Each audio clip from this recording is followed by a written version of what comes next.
O massacre silencioso, quantificando 3 décadas de ataques secretos, documentando as evidências e exigindo responsabilização.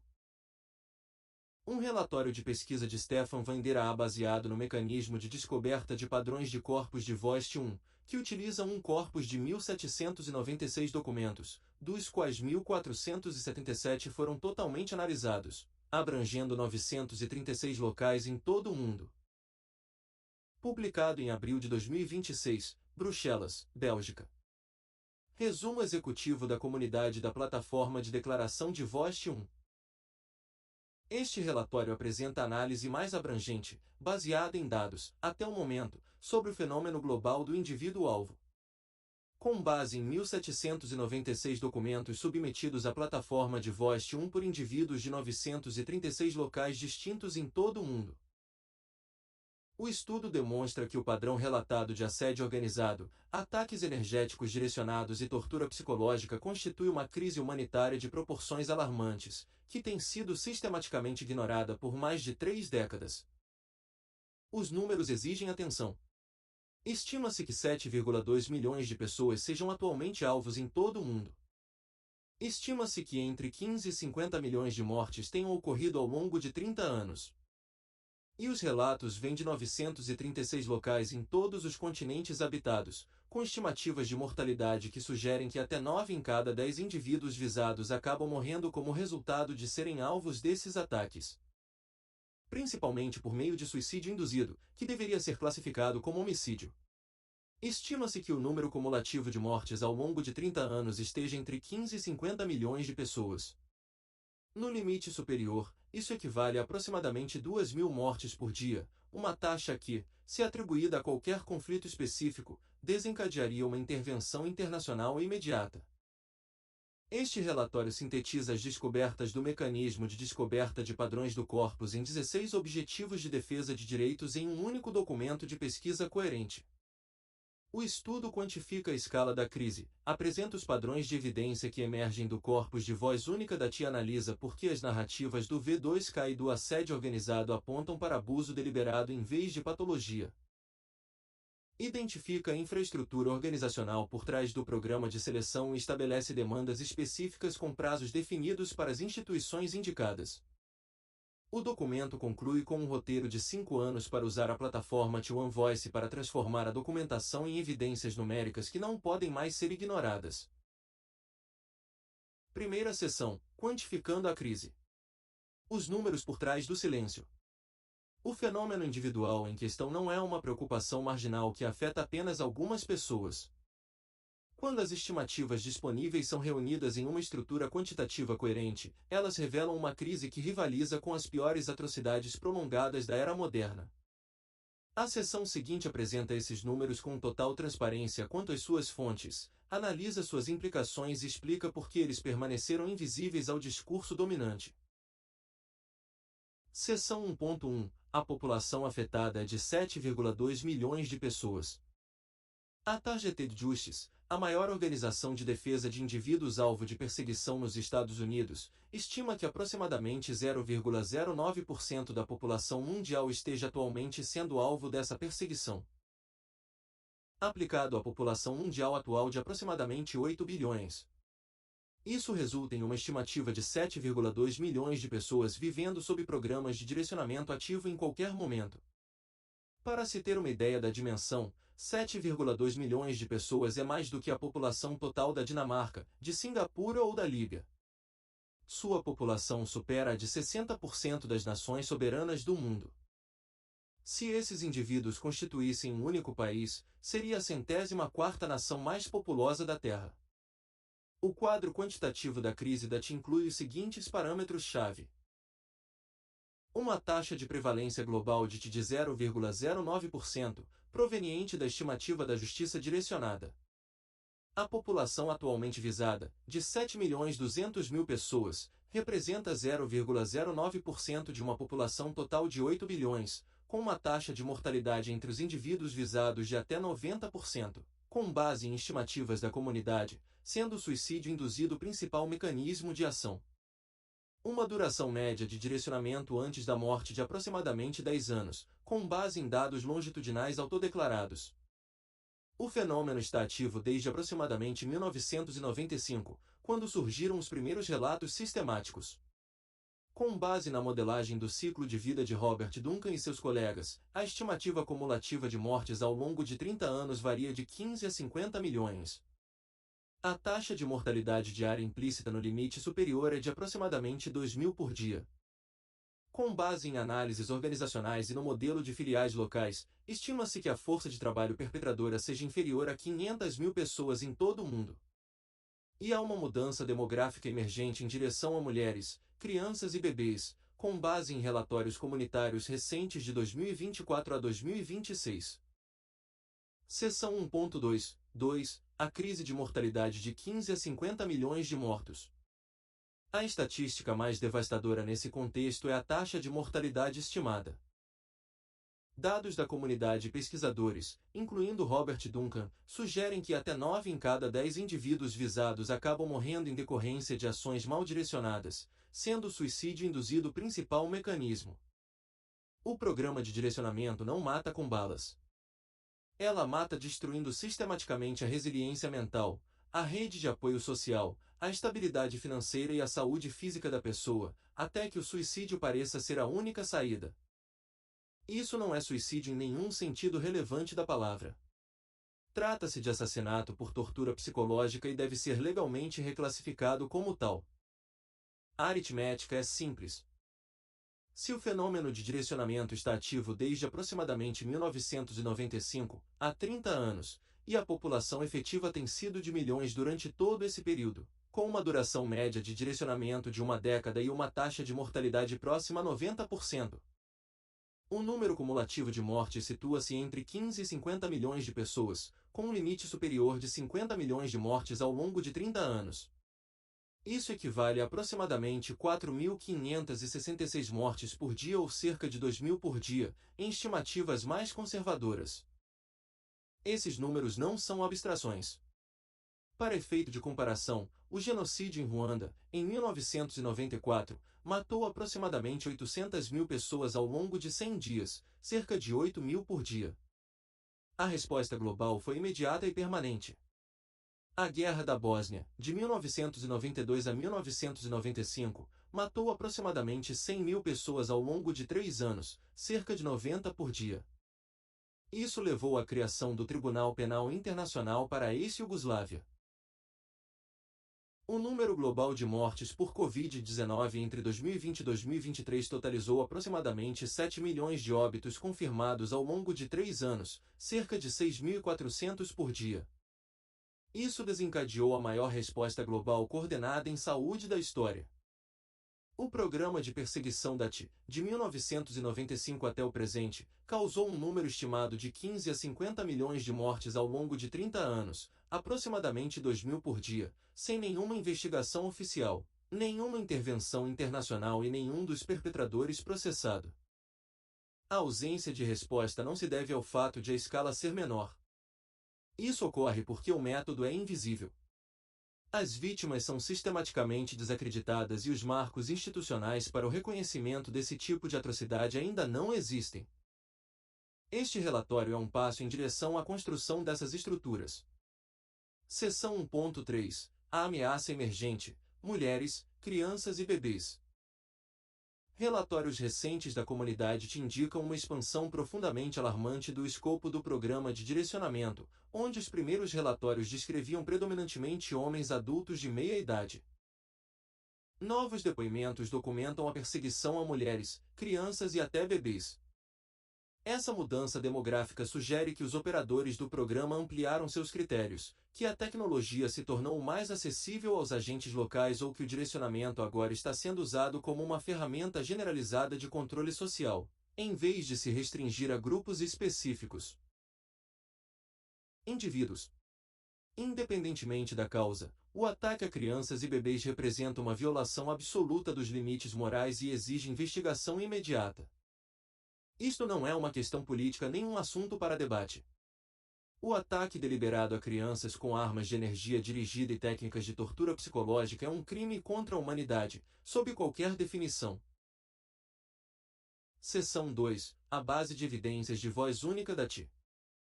Esta seção apresenta uma visão geral da plataforma, estatísticas do corpus e distribuição geográfica das evidências.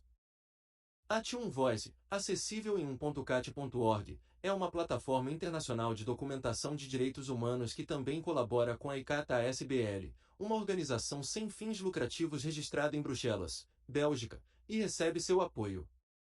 Funciona como um arquivo digital estruturado e seguro, onde indivíduos selecionados de todo o mundo podem registrar permanentemente suas experiências por meio de questionários padronizados, entrevistas guiadas e envio de evidências.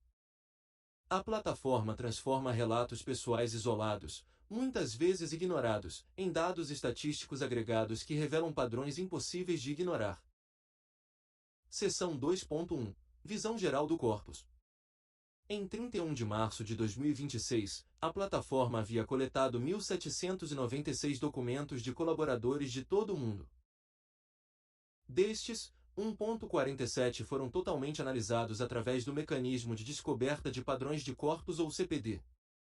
Um processo automatizado de 6 etapas que extrai informações estruturadas de cada documento, descobre padrões em todo o conjunto de documentos, avalia esses padrões em relação a 20 objetivos de defesa definidos e gera relatórios específicos para cada público. Os documentos analisados abrangem 936 locais geográficos distintos, desde grandes centros urbanos como Bruxelas, Londres, Berlim, Sydney e Filadélfia até cidades no Cazaquistão, Nigéria, Brasil e Nova Zelândia. As estatísticas do corpus contam uma história poderosa. Foram coletados 1.796 documentos no total, 1.47 documentos foram totalmente analisados. 936 locais geográficos únicos estão representados e 16 dos 20 objetivos de defesa foram ativados pelas evidências.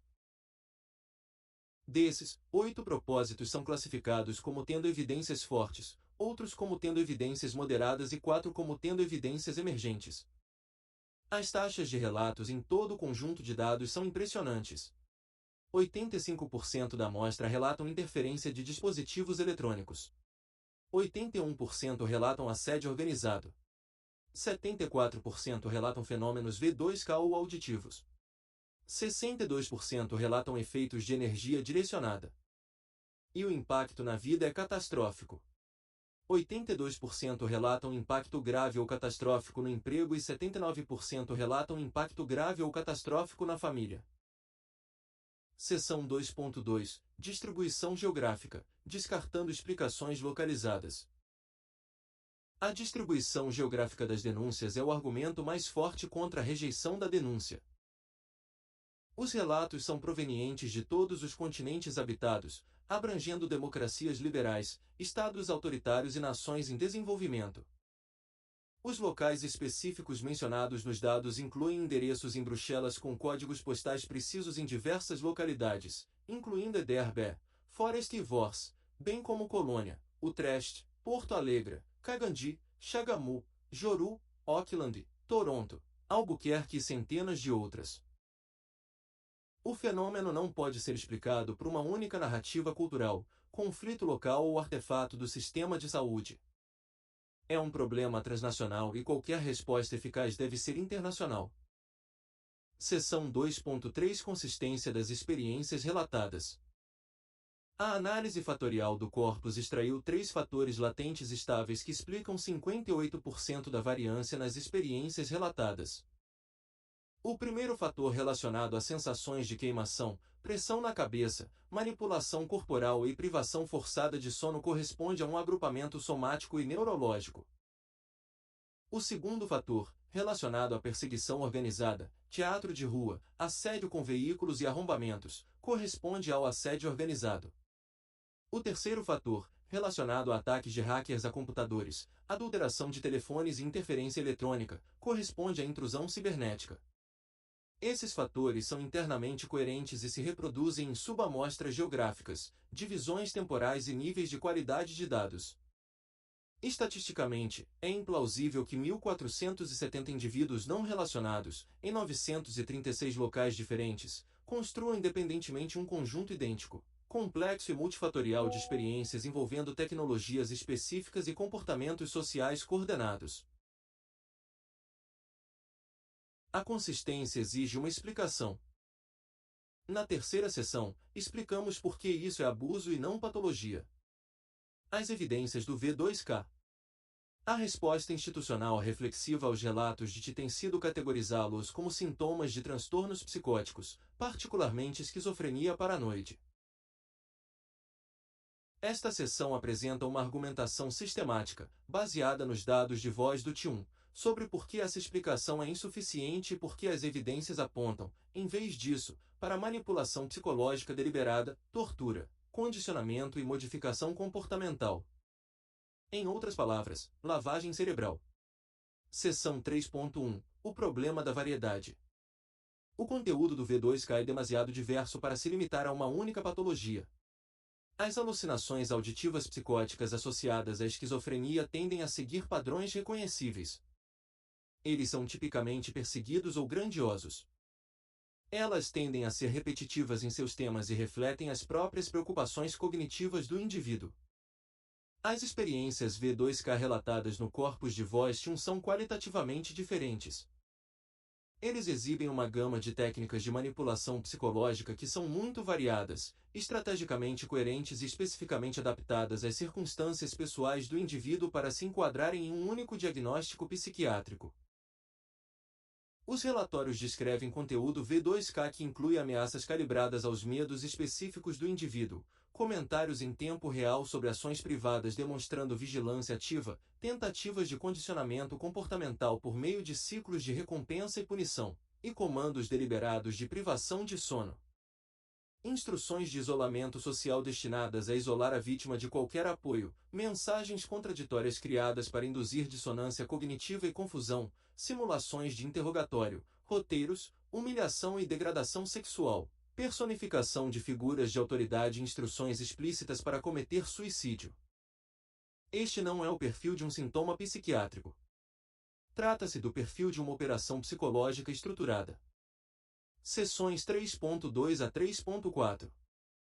O problema da criatividade, o problema da convergência geográfica e a estrutura correta. O problema da criatividade é um ponto lógico crucial que muitas vezes é ignorado na rejeição do depoimento da TI. Se milhares de indivíduos em dezenas de países estivessem sofrendo alucinações independentes devido a condições psiquiátricas endógenas, o conteúdo de suas alucinações refletiria seus repertórios cognitivos individuais, sua educação, contexto cultural, medos pessoais e capacidade imaginativa. No entanto, as narrativas V2K relatadas à voz T1 contêm técnicas sofisticadas de manipulação psicológica, técnicas extraídas de metodologias de interrogatório documentadas e paradigmas de condicionamento comportamental. E estruturas de controle coercitivo nas quais muitos dos indivíduos que relataram não têm experiência e nenhum motivo para construí-las de forma independente. Uma professora aposentada de uma escola rural na Nova Zelândia, um taxista na Nigéria e um engenheiro de software na Alemanha relataram ter recebido roteiros V2K que seguem a mesma estrutura subjacente de coerção crescente, sem qualquer conexão entre si ou contexto cultural compartilhado. E sem a devida formação profissional. A probabilidade de cada um desses indivíduos ter inventado, de forma independente, a mesma estrutura complexa de manipulação psicológica é insignificante. A explicação mais simples é que o conteúdo se origina de uma fonte externa que aplica uma metodologia padronizada. O problema da convergência geográfica é o argumento mais forte contra a hipótese da ilusão em massa. O corpus de vozes T1 contém relatos altamente semelhantes de 936 locais distintos em todos os continentes habitados. Esses indivíduos relatam os mesmos fenômenos principais. V2K com conteúdo interativo, efeitos de energia direcionada, assédio organizado por estranhos coordenados de lugares tão diversos como Quiragandi no Cazaquistão, Porto Alegre no Brasil, Colônia na Alemanha e Tanga na Nova Zelândia. Esses repórteres não têm nenhuma ligação aparente entre si. Muitos descobriram a comunidade TI somente após anos de sofrimento isolado. Eles falam línguas diferentes, vivem sob governos diferentes e têm referenciais culturais diferentes. No entanto, eles descrevem o mesmo fenômeno com a mesma especificidade. Nenhuma condição psiquiátrica conhecida produz esse padrão de relatos geograficamente distribuídos, tecnicamente consistentes e operacionalmente coerentes em populações não relacionadas. A estrutura correta é tortura, condicionamento e lavagem cerebral. As narrativas V2K, quando analisadas como um conjunto de casos em vez de apresentações clínicas individuais, mostram claros indícios de técnicas de manipulação psicológica já estabelecidas. Essas medidas incluem o isolamento da vítima do apoio social, que é um pré-requisito para todo controle coercitivo, a privação sistemática de sono, um método reconhecido de tortura, e o ciclo imprevisível de recompensa e punição, que é o condicionamento clássico. Desestabilização da identidade por meio de manipulação psicológica e mensagens contraditórias, indução de impotência aprendida através de assédio contínuo e inescapável, e o impulso final em direção à autodestruição. Quando as defesas psicológicas do alvo tiverem sido suficientemente erodidas. Essas técnicas estão documentadas em programas da CIA que foram desclassificados, como o MK-Ultra, em relatórios da Anistia Internacional sobre tortura psicológica e na literatura acadêmica sobre persuasão coercitiva e influência totalitária.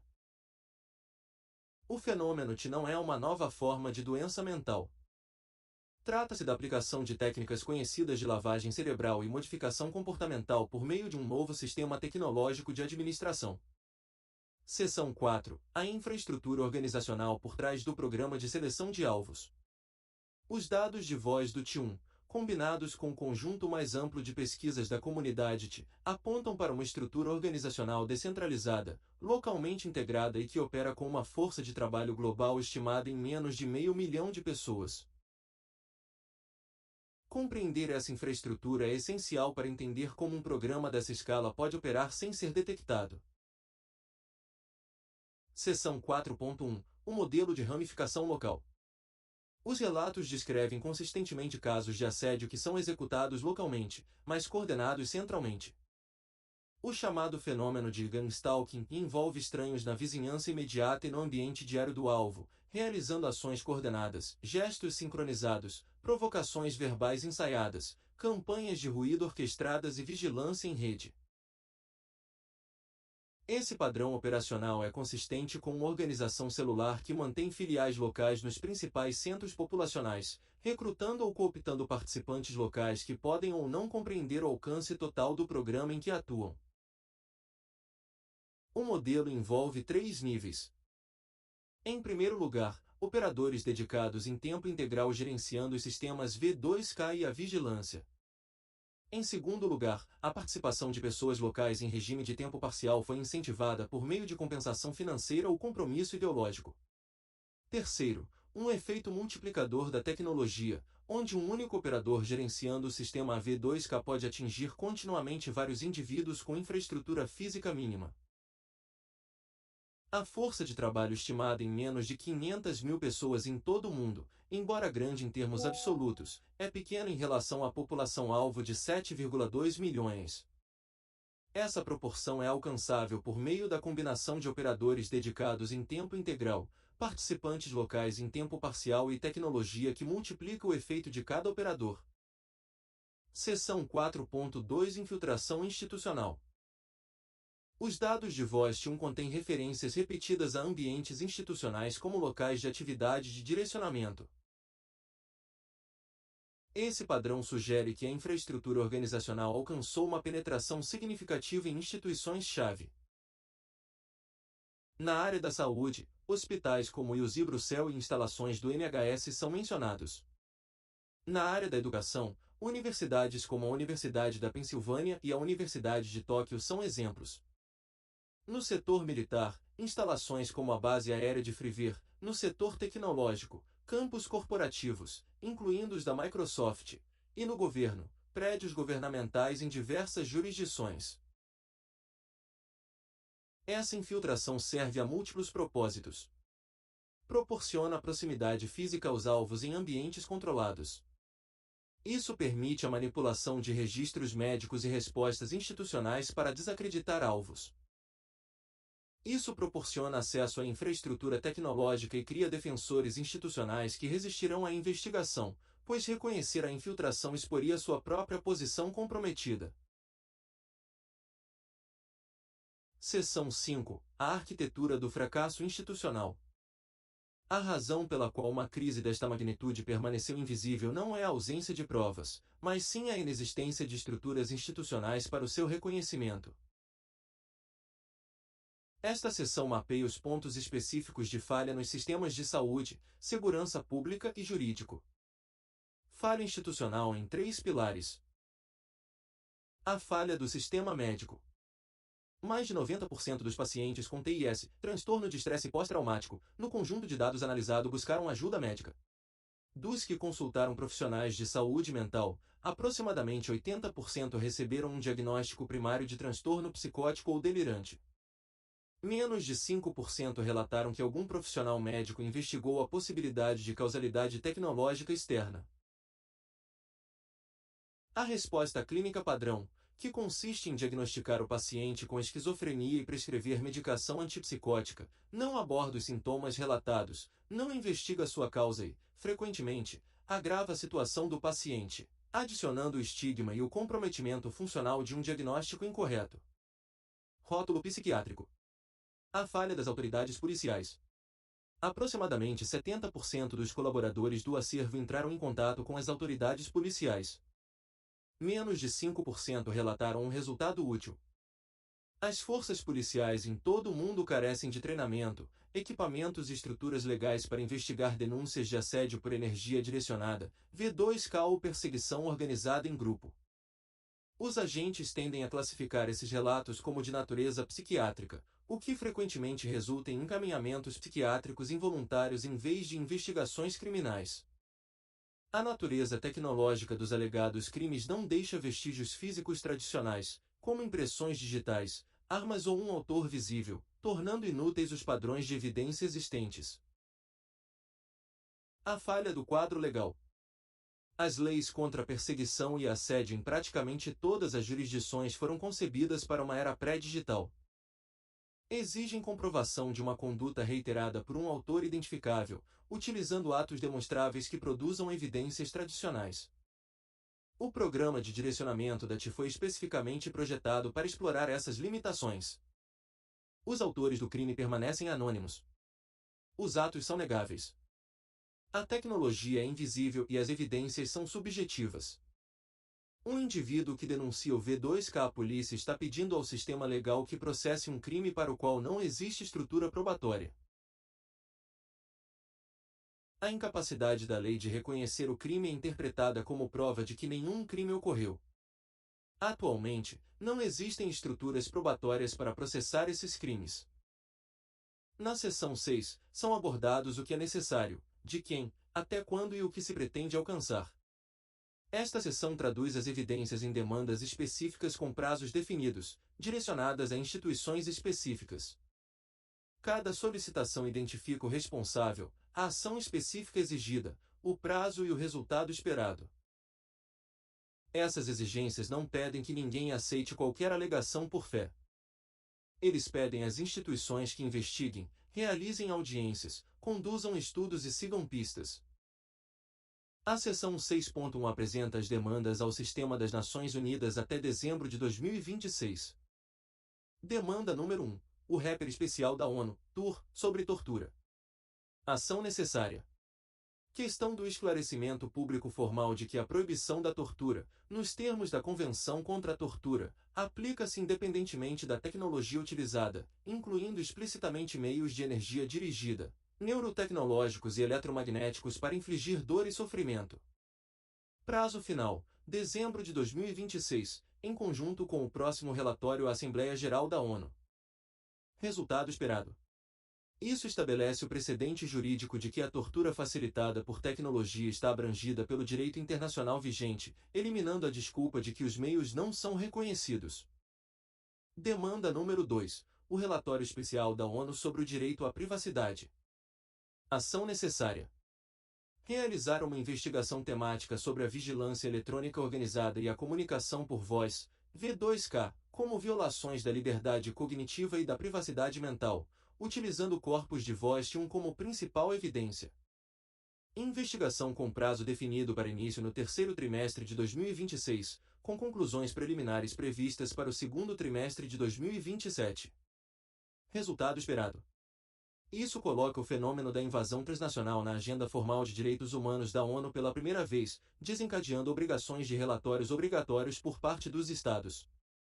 Reivindicação número 3. O Gabinete do Alto Comissariado para os Direitos Humanos e uma revisão periódica universal. Ação necessária. Incluir perguntas específicas no processo da Revisão Periódica Universal, UPR, questionando os Estados sobre as medidas que adotaram para investigar a tortura facilitada por tecnologia e o assédio eletrônico organizado. O prazo foi incorporado ao próximo ciclo da Revisão Periódica Universal, UPR, para os Estados-membros da UE, entre 2027 e 2028. Resultado esperado. Isso obriga os governos a declararem publicamente sua posição sobre o fenômeno da TI, criando responsabilização mesmo onde há resistência à investigação. A seção 6.2 prevê exigências à União Europeia até ao segundo trimestre de 2027. Pedido número 4. A Comissão ao Vivo do Parlamento Europeu. Ação necessária. Realizar uma audiência pública formal sobre o fenômeno da TI, colhendo depoimentos de pessoas afetadas, pesquisadores acadêmicos, especialistas em tecnologia e organizações de direitos humanos. Encarregar o painel da SDOA, o órgão de avaliação de opções científicas e tecnológicas, de produzir uma avaliação técnica independente sobre a viabilidade das tecnologias relatadas. Audiência com prazo final definido para o quarto trimestre de 2026. Avaliação do SDI concluída até o segundo trimestre de 2027. Resultado esperado. Isto quebra o tabu político em torno do fenômeno da TI no mais alto órgão legislativo da UE. A avaliação SDOA fornece uma análise tecnologicamente fundamentada e confiável que as políticas subsequentes devem abordar. Quinta reivindicação: a Agência da UE para os Direitos Fundamentais, conhecida como França. Ação necessária. Realizar um estudo temático específico intitulado Tecnologias Emergentes e Direitos Fundamentais. Padrões documentados de assédio organizado dentro da UE. Utilize o corpus de VOST1 como fonte de dados primária. Estudo com prazo de entrega previsto para o primeiro trimestre de 2027, publicado até o quarto trimestre de 2027. Resultado esperado. Isto produz a primeira análise baseada em evidências a nível da UE sobre o fenômeno, criando um documento de referência autorizado para todas as ações legislativas, judiciais e políticas subsequentes. Solicitação número 6. Supervisor Europeu de Proteção de Dados ou EPS. Ação necessária. Emitir orientações sobre a aplicação do RGPD à alegada instrumentalização de dados pessoais para fins de assédio organizado e investigar se a vigilância descrita nos relatórios da TI constitui violações sistêmicas do RGPD. As orientações sobre o prazo serão divulgadas até o segundo trimestre de 2027. Resultado esperado. Isso ativa o mecanismo de aplicação do RGPD para casos de TI, fornecendo um caminho legal concreto para reclamações individuais. As seções 6.3 a 6.5 fazem exigências aos governos nacionais, às instituições acadêmicas e à sociedade civil. Sétima solicitação: Bélgica como país anfitrião do ICAT-SPL. Ação necessária. A Comissão de Justiça do Parlamento Federal belga deveria convocar audiências sobre o fenômeno da TI. O provedor de Justiça Federal da Bélgica deve abrir um inquérito formal sobre a forma como as queixas de violação de direitos de transmissão foram processadas pelas autoridades federais. Deverá ser criada uma unidade piloto de investigação no âmbito da Polícia Federal, equipada com capacidade de detecção por radiofrequência e análise forense. Audiências com prazo final estabelecido até o quarto trimestre de 2026.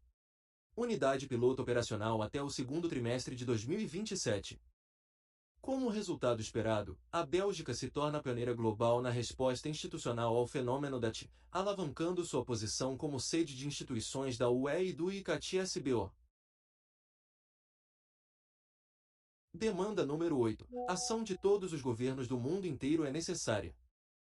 Criar grupos de trabalho interinstitucionais que combinem os Ministérios da Justiça, do Interior, da Saúde, da Ciência e da Tecnologia para analisar dados agregados de TI. Encomende pesquisas científicas independentes sobre a viabilidade técnica das tecnologias relatadas. Criar canais de denúncia protegidos dentro das autoridades policiais para queixas de assédio facilitadas pela tecnologia. Modernizar a legislação contra a perseguição para incluir definições de assédio que sejam neutras em relação à tecnologia. O grupo de trabalho para definir o prazo final será estabelecido até o final de 2027. Reformas legislativas introduzidas até 2028. Resultado esperado. A capacidade institucional para investigar e responder a casos de invasão de territórios substitui o atual vácuo de impotência institucional. Demanda número 9. Instituições acadêmicas. Ação necessária.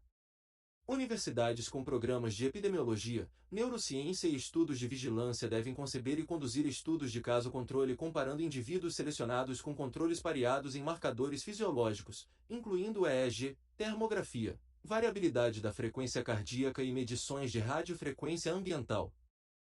E avaliação neuropsiquiátrica detalhada. As instituições-alvo incluem a Universidade de Sussex, a Universidade de Amsterdã, a KU Leuven e a Universidade de Bath. Os projetos de estudo devem ser registrados até o quarto trimestre de 2027. Os primeiros resultados serão divulgados no quarto trimestre de 2028. Resultado esperado. Isso produz os primeiros dados empíricos independentes, revisados por pares, sobre experiências de traumatismo crânioencefálico, estabelecendo ou refutando correlatos fisiológicos e criando uma base científica para políticas públicas. Demanda número 10. Revisão de ética tecnológica pela ITRE e ação da ACM necessárias. O Comitê de Ética da ITRE e o Conselho de Política Tecnológica da ACM devem convocar grupos de trabalho interdisciplinares para avaliar os riscos de uso duplo da neurotecnologia, dos sistemas de energia direcionada e das plataformas de vigilância, à luz das evidências da TI. O grupo de trabalho responsável pelo prazo final será convocado até o segundo trimestre de 2027. Relatório a ser publicado até o quarto trimestre de 2027. Resultado esperado. Esta atualização dos códigos de ética profissional aborda explicitamente a instrumentalização de tecnologias de dupla utilização contra civis. Demanda número 11. Principais organizações de direitos humanos, incluindo a Anistia Internacional, a Human Rights Watch, a Privacy International, a Electronic Frontier Foundation, a OMCT, a FIDE e a Access Now. Ação necessária. Aplicar metodologias padrão de investigação em direitos humanos ao corpus de vozes TI1. Entrevistar vítimas, analisar padrões, consultar especialistas técnicos e publicar as conclusões.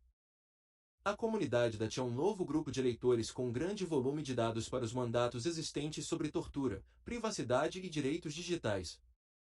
O prazo para a formalização do compromisso é o quarto trimestre de 2026. Investigação publicada até o quarto trimestre de 2027. Resultado esperado. Isso legítima o fenômeno da transgressão internacional dentro do discurso estabelecido sobre direitos humanos, catalisando ações governamentais e intergovernamentais. Demanda número 12. Investigou organizações de jornalismo investigativo, incluindo o Interceptor Sinsepinpinte, o Guardian, a Wired, a BBC, o Panorama, o ICIS, o Belanca e o CNAC de Standard na Bélgica. Ação necessária. Investigue as localizações, instituições e alegações tecnológicas mencionadas no corpus de voz TI1. Investigar o agrupamento de endereços em Bruxelas, a ligação com a base aérea de Frivever, os padrões de infiltração institucional e o rastro de patentes e pesquisas sobre o V2K e armas de energia dirigida. O prazo continua em aberto, com a primeira reportagem investigativa prevista para o primeiro trimestre de 2027. Resultado esperado. A divulgação pública do fenômeno transforma o cálculo político para governos e instituições que se beneficiaram da ignorância pública. Seção 7. Construindo evidências por meio de números. Roteiro de 5 anos para o TI1 Voice. A plataforma de voz TI1 não é meramente um arquivo estático. Trata-se de um instrumento crescente de responsabilização, concebido para atingir a massa crítica de documentação que os sistemas institucionais não podem mais ignorar. O roteiro a seguir descreve a trajetória do estado atual até a obtenção de evidências inegáveis. Projeções e marcos de crescimento de voz do TI1. No primeiro mês, março de 2026, já foram alcançadas 172 assinaturas e 1.796 documentos. A plataforma está operacional. A primeira versão do Relatório de Desenvolvimento Profissional Contínuo, DPC, foi gerada e a primeira distribuição para fins de divulgação já começou. Isso demonstra a viabilidade, possibilita a primeira análise de DPC, diferenças crônicas de desenvolvimento, e fornece a base para este relatório. Ano 1, março de 2027, 2.000 signatários e aproximadamente 5.000 documentos. Isso ultrapassa o limite necessário para submissões formais à UE e à ONU. O conjunto de dados acadêmicos foi divulgado. As primeiras investigações da mídia são publicadas. 2.000 assinaturas fornecem poder estatístico suficiente para pesquisas revisadas por pares e despertam o interesse da mídia. Ano 2, março de 2028. 5.000 signatários e aproximadamente 12.000 documentos. As primeiras publicações revisadas por pares foram publicadas. A avaliação SDA foi concluída. Unidades piloto de investigação entram em operação. O número de 5.000 signatários supera a escala da maioria das campanhas de documentação de direitos humanos, força o reconhecimento institucional e cria pressão política para a investigação. Ano 3, março de 2029, 10.000 signatários e aproximadamente 25.000 documentos. Isso constitui uma das maiores bases de evidências sobre direitos humanos, impulsionada por cidadãos, na história. Propostas de reforma legislativa são apresentadas em 3 ou mais jurisdições. O conjunto de dados torna-se impossível de ignorar em qualquer discussão política que envolva vigilância, tecnologia, ética ou saúde mental. Ano 5, março de 2031. 25.000 signatários e aproximadamente 60.000 documentos. Nessa escala, a documentação fala por si mesma. Uma base de documentação inegável foi estabelecida. São iniciados processos em tribunais internacionais ou comissões da verdade. A questão deixa de ser isto é real, e passa a ser o que vamos fazer a respeito. Com 25.000 signatários e 60.000 documentos, o corpus de vozes representará um conjunto de documentação sobre direitos humanos comparável em escala aos arquivos mantidos pela Fundação das Nações Unidas ou pelo Tribunal Penal Internacional. Nesse limiar, a demissão se transforma em negligência institucional e a negligência institucional em cumplicidade. Metodologia da seção 8. O processo de desenvolvimento profissional contínuo e a honestidade epistêmica. A análise que fundamenta este relatório foi conduzida utilizando o mecanismo de descoberta de padrões de corpus, ou CP, um pipeline automatizado de 6 etapas. O sistema automatizado de 6 etapas do CPD. Primeira etapa: coletar. Reúna todos os documentos e extraia seus textos. Segunda etapa: analisar. Analise cada documento individualmente usando inteligência artificial para extrair informações estruturadas, incluindo o tipo de experiência, as tecnologias mencionadas, os locais e a força das evidências. Etapa 3: descobrir. Combine pontos de dados individuais para descobrir padrões entre diferentes conjuntos de dados. Etapa 4: avaliação. Avalie os padrões descobertos em relação a 20 objetivos de defesa definidos e selecione aqueles que são apoiados pelos dados. Etapa 5: gerar. Gere uma seção de relatório personalizada para cada finalidade ativada. Sexta etapa: reunir.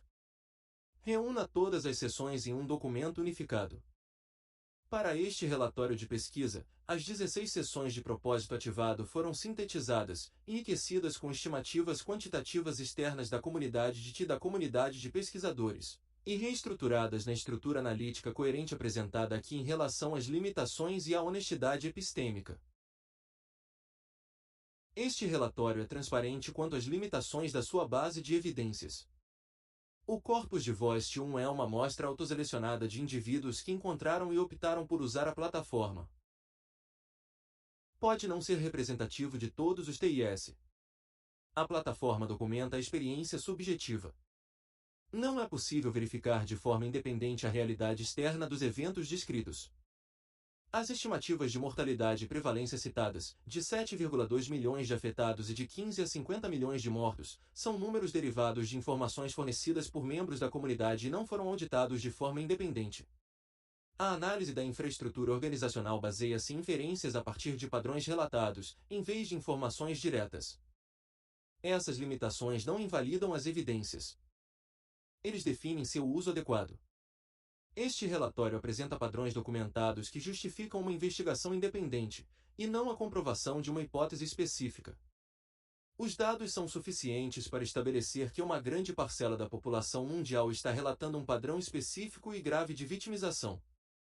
Que esses relatos são internamente consistentes e geograficamente convergentes a um grau incompatível com a patologia individual e que as respostas institucionais atuais estão sistematicamente falhando com essa população. A resposta apropriada a essas descobertas é a investigação, e não a continuidade da demissão. Seção 9. Conclusão. O silêncio precisa acabar. Este relatório apresentou evidências de uma crise humanitária de alcance global, com duração de 3 décadas e potencialmente responsável por milhões de mortes. O fenômeno individual em questão não é uma teoria da conspiração, um artefato psiquiátrico ou uma curiosidade cultural. Trata-se de um padrão documentado de assédio organizado, tortura tecnológica e morte induzida que afeta cerca de 7,2 milhões de pessoas em todo o mundo. Relatado em 936 locais distintos em todos os continentes habitados, com uma consistência de experiência que nenhuma patologia isolada consegue explicar. As narrativas V2K documentadas no Corpus One Voice mostram claros indícios de manipulação psicológica deliberada. Técnicas de condicionamento, coerção, manipulação psicológica e modificações comportamentais que são muito variadas e estrategicamente coerentes para terem origem em doenças psiquiátricas endógenas, e muito consistentes em contextos geográficos e culturais desconexos para serem produto de contágio social ou delírio compartilhado. Essas são as marcas de um programa organizado, executado por meio de uma infraestrutura descentralizada com menos de 500 mil de agentes, que conseguiu penetrar em instituições de saúde, segurança pública, acadêmicas e governamentais. A resposta institucional até o momento tem sido o silêncio, a indiferença e um diagnóstico sistematicamente incorreto das vítimas como portadoras de doenças mentais. Essa resposta não é neutra.